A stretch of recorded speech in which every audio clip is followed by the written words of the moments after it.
Assalamualaikum warahmatullahi wabarakatuh. Alhamdulillah wassalatu wassalamu ala rasulillah nabina Muhammadin sallallahu alaihi wasallam wa ala alihi washabihi wa mawala. Wa qala Allah ta'ala fil Qur'anil Karim ittaqullaha wa tuqatihi wa la tamutunna illa wa antum muslimun. Amma ba'du. Alhamdulillah, para seluruh YouTube, seperti biasa ketemu lagi dengan saya Gun Wijanarko. Oke para sedulur, seperti biasa di malam hari ini saya ingin ngajak para sedulur saya, sobat-sobat saya, teman-teman saya yang sudah subscribe dan join di kanal YouTube saya untuk ngobrol-ngobrol hal-hal yang bersifat religius. Jadi mungkin teman-teman di rumah pernah mendengar ya, pernah mungkin dapat tahu lah dari orang lain bahwasanya ketika kita tertimpa musibah seperti keluarga, ada famili kita ataupun keluarga kita yang meninggal, kita dilarang dan tidak diperbolehkan untuk bersedih terlalu berlebihan. Menangis beraung-raung itu dikatakan itu hal yang terlarang ya teman-teman. Dan kalaupun sesuatu hal juga yang menimpa kita, baik menimpa kita sesuatu yang tidak mengenakan, kita pun tidak diperbolehkan untuk mengucapkan kata kalau ataupun seandainya.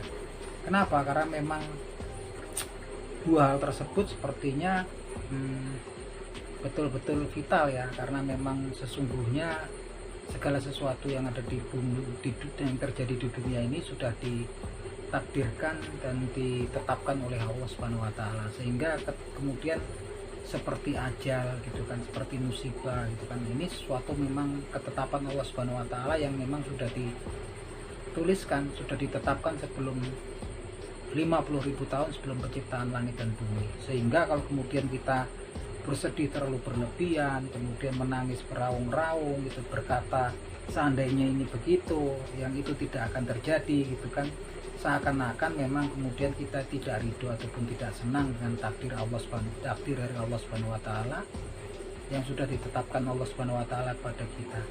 Nah, untuk melihat konstruksi hal ini, sebetulnya ada baiknya kemudian kita membaca referensi kita adalah Al-Quranul Karim dan Al-Hadis. Nah teman-teman, salah satunya tentang takdir yang sudah ditetapkan ini, kita akan coba kita kutip dan kita baca daripada salah satu firman-Nya Allah Subhanahu wa taala, tepatnya di surat Al-Hadid ya, di Al-Quranul Karim, tepatnya di surat Al-Hadid ayat 22 yang bunyinya sebagai berikut. Bismillahirrahmanirrahim. Ma asaba min musibatin fil ardi wala fi anfusikum ila fil kitabin man qabli an nabra'ah inna dzalika 'alallahi yasir. Yang artinya sebagai berikut, ma asaba min musibatin fil ardi wala fi anfusikum ila fi kitabin ila fi kitabin mangkobla anak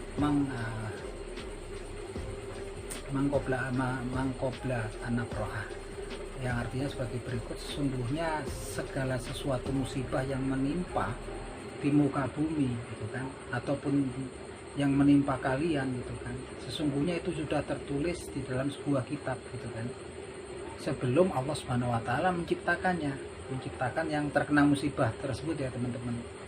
Nah ini teman-teman, dan disambung kemudian inna dzalika 'alallahi yasir, dan sesungguhnya hal yang seperti itu bagi Allah Subhanahu wa taala sangatlah mudah. Kalau kita lihat dari ayat ini, bahwasanya dijelaskan di Al-Quranul Karim ya oleh Allah Subhanahu wa taala bahwasanya segala sesuatu musibah yang menimpa kita gitu kan, yang menimpa di muka bumi ya, seperti bencana alam ataupun yang kemudian menimpa kalian, menimpa kita ya teman-teman, itu semuanya sudah tertulis di sebuah kitab. Ini ya, kitabnya adalah Lauhul Mahfuz gitu kan. Dan sebelum Allah menciptakannya, artinya sebelum menciptakan apa yang terkena musibah tersebut gitu kan. Dan disambung inna dzalika 'alallahi yasir, dan ini sungguhnya sangatlah mudah untuk Allah Subhanahu wa taala. Di teman-teman, kalau kita lihat dari konstruksi ayat ini sudah jelas sekali, segala sesuatu musibah kejadian yang menimpa kita sudah ditetapkan Allah Subhanahu wa taala. Dan ini memang sudah ketetapan ini memang sudah dituliskan ya 50.000 tahun sebelum penciptaan langit dan bumi. Artinya di sini memang kita tidak diperbolehkan. Kenapa kita tidak diperbolehkan bersedih terlalu berlebihan, kemudian menangis meraung-raung ketika ada anggota keluarga kita yang terkena musibah? Itu karena apa? Karena memang kemudian bagian dari takdir yang sudah ditetapkan di kitabnya Allah Subhanahu wa taala adalah ajal kita, jodoh kita, dan rezeki kita, gitu kan. Nah, kalau kemudian kita menangis meraung-raung, bersedih terlalu berlebihan, intinya kita sepertinya kemudian tidak terima, tidak ridho dan tidak senang terhadap takdir Allah Subhanahu wa taala yang memang sudah ditentukan untuk orang tersebut, gitu kan. Nah, ini makanya kita al kalimat innalillahi wa inna ilaihi rajiun. Sesungguhnya kita ini milik Allah Subhanahu wa taala dan kepadanya lah kita akan kembali.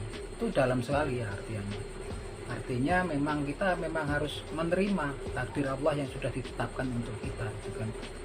Seperti sebagian musibah yang menimpa kita, seperti kita kemudian ada kehilangan sesuatu, kita nggak boleh kemudian mengatakan waduh seandainya aku begini, gitu. Ini nggak akan terjadi, gitu kan. Nah, itu suatu kalimat juga yang tidak dibolehkan, karena sepertinya kalau kita mengucapkan kalimat seandainya kalau, itu seakan-akan kita sepertinya juga nggak senang terhadap takdir Allah Subhanahu wa taala yang sudah ditetapkan pada kita. Dan ini dijelaskan ya di hadisnya Nabi Muhammad SAW yang bunyinya sebagai berikut.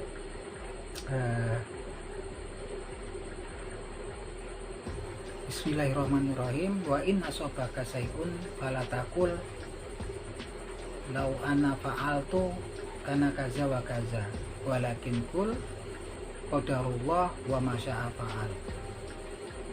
Fa inna lau taqtahu amala syaitan, yang artinya sebagai berikut.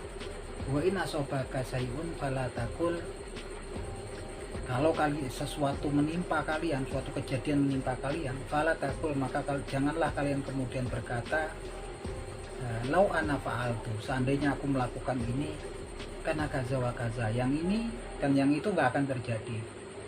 Walakin kul, tapi katakanlah qadarullah, ini adalah ketetapannya Allah Subhanahu wa taala, ini adalah takdirnya Allah Subhanahu wa taala. Wa ma syaa fa'al, dan Allah Subhanahu wa taala bertindak sesuai dengan kehendaknya. Fa ini lau, karena sesungguhnya lau, kalimat lau ataupun kalimat seandainya itu taftahu amala syaitan, dia akan membuka amalan syaitan, membuka perbuatan syaitan kemudian untuk menggoda kita, untuk kemudian mempengaruhi akal pikiran kita. Nah, ini teman-teman sudah jelas sekali ya dari takdir ini, dari hadis ini ya, bahwasanya memang ini memperkuat ya bahwasanya takdir itu sudah betul-betul dituliskan untuk kita ya, sudah disuratkan untuk kita. Terus kemudian mungkin dari kita banyak yang bertanya, kalau takdir kita sudah dituliskan, kenapa kemudian kita berusaha kemudian untuk kemudian berdoa segala macam, gitu kan. Teman-teman, kalau ketika semua takdir kita seperti ajal, jodoh, rezeki itu sudah ditentukan semua, bahkan rezeki kita pun sudah dijamin. Jadi selagi kita ajal kita masih, tentunya rezeki kita masih ada, gitu kan. Tapi kemudian ketika Allah Subhanahu wa taala ternyata memberikan free will kepada, atau kehendak bebas kepada bangsa manusia dan jin, artinya boleh memilih ya, gitu kan. Apakah kemudian kita akan taat kepada Allah Subhanahu wa taala ataukah kemudian kita kufur kepadanya. Dan itu memang kita bisa lihat, kita bisa analisa ketika kemudian ada beberapa percakapan antara Allah Subhanahu wa taala yang kemudian terdokumentasi di Al-Qur'anul Karim, yaitu percakapan Allah Subhanahu wa taala dengan Azazil atau iblis. Ketika kemudian Allah Subhanahu wa taala menciptakan Nabi Adam alaihissalam, gitu kan. Allah Subhanahu wa taala memerintahkan semua makhluknya dari para malaikat dan bangsa jin kemudian untuk kemudian bersujud kepada Nabi Adam alaihissalam. Dan dikatakan bahwasanya bersujudnya mereka kepada Nabi Adam alaihissalam bukannya untuk menyembah Nabi Adam alaihissalam, tapi kemudian untuk patuh pada perintahnya Allah Subhanahu wa taala. Allah Subhanahu wa taala seperti yang kita tahu adalah zat yang maha kuasa atas segala sesuatu. Wa huwa ala kulli syai'in qadir. Dan bahkan dikatakan innama amruhu aroda sayana yakulalahu kun fayakun. Urusan bagi Allah Subhanahu wa taala, urusan Allah Subhanahu wa taala itu adalah ketika kemudian dia berkehendak, ketika dia bilang jadi, jadilah, gitu kan. Artinya memang nggak ada satupun makhluk ciptaan Allah di muka bumi ini, di seluruh dunia alam semesta ini yang kemudian bisa melawan kehendaknya Allah Subhanahu wa taala. Tapi kita bisa lihat kemudian di situ. Kalau Allah Subhanahu wa taala tidak memberikan free will, pastinya Azazil pun nggak akan berdaya. Suka nggak suka dia pastinya akan tunduk untuk sujud kepada Nabi Adam alaihissalam. Tapi di situ kemudian dia memang kemudian sepertinya diberikan kehendak bebas atau free will untuk memilih taat ataupun kemudian kufur terhadap Allah Subhanahu wa taala. Dan dia memilih jalan yang kedua untuk kufur, yang menentang daripada perintahnya Allah Subhanahu wa taala.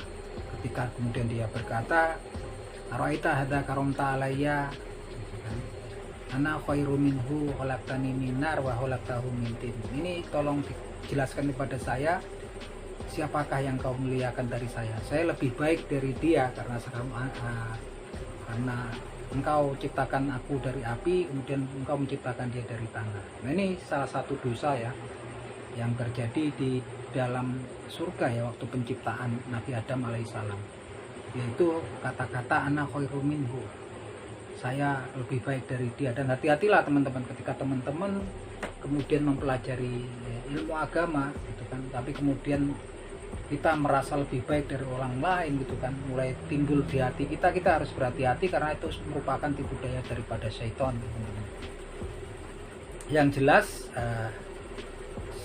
kita diberikan kehendak bebas itu. Yang lainnya sudah ditentukan seperti ajal kita, usia kita, jodoh kita, dan rezeki kita.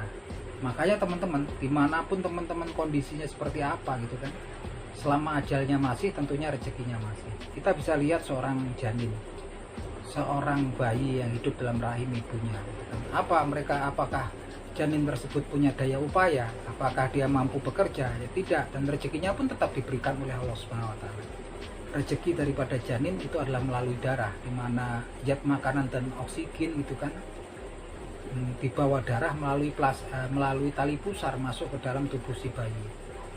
Dan ketika memang kemudian Allah menutup rezeki bayi tersebut ketika dia lahir gitu kan, karena ininya nanti tali pusarnya terputus ya gitu kan.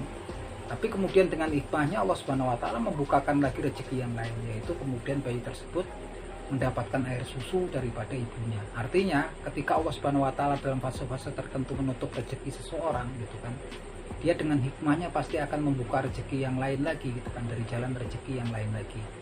Jadi nggak perlu kemudian kita khawatir, karena ketika kita hadir di alam dunia ini, kita diundang dari alam roh oleh Allah Subhanahu wa taala untuk kemudian hadir di alam dunia ini, tentunya rezeki kita pun sudah dijamin oleh Allah Subhanahu wa taala. Tinggal urusannya pada kita adalah kemudian memilih untuk taat ataupun kufur pada Allah Subhanahu wa taala. Kalau kita memilih taat, tentunya juga kita akan berusaha sekuat mungkin untuk menjalankan segala perintahnya dan menjauhi larangannya.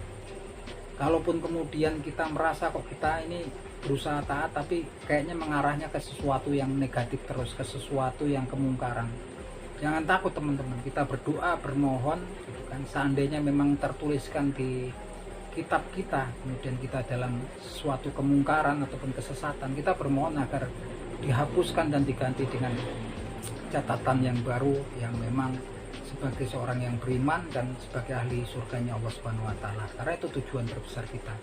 Dan ini memang termaktub di Al-Qur'anul Karim ya. Di surat salah satunya di Al-Qur'anul Karim yang bunyinya sebagai berikut. Bismillahirrahmanirrahim. Yamhullahu ma yasha wa yusbit wa indahu umul kitab. Allah Subhanahu wa taala ini menghapuskan sesuatu dan dia yang menetapkan.